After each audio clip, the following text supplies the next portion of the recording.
പഴയ ജീർണിച്ച രാഷ്ട്രീയത്തെ വളരെ കൃത്യമായി ഈ നാടിന് മുമ്പിൽ പറഞ്ഞു. ഇവിടെ വി.ഡി. സതീശൻ നേതൃത്വം കൊടുക്കുന്ന ഇന്നത്തെ കോൺഗ്രസ്, അതായത് ഡോക്ടർ സരിനെ കുറിച്ച് നിങ്ങൾക്കറിയാം. ഒരു IAS കാരനാണ്, ഡോക്ടറാണ്, നന്നായി വായിക്കുന്ന ആളാണ്, നല്ല വിദ്യാഭ്യാസമുള്ള ആളാണ്.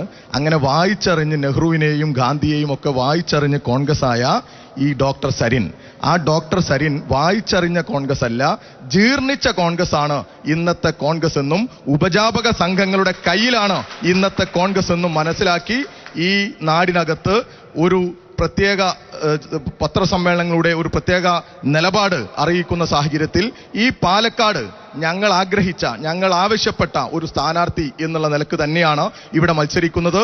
ഇവിടെയാണെങ്കിൽ മറ്റൊരു സൗകര്യം കൂടിയുണ്ട്. നിങ്ങളെപ്പോലുള്ളവർക്ക് എല്ലാവർക്കും, അതായത് DCC തന്നെ ഞങ്ങൾക്ക് ഈ സ്ഥാനാർത്ഥിയെ വേണ്ട, ഇന്നത്തെ കോൺഗ്രസിന്റെ സ്ഥാനാർത്ഥിയെ വേണ്ട എന്ന് പറഞ്ഞ് കത്തയച്ചതാണ്. DCC അയച്ച കത്താണ് CPM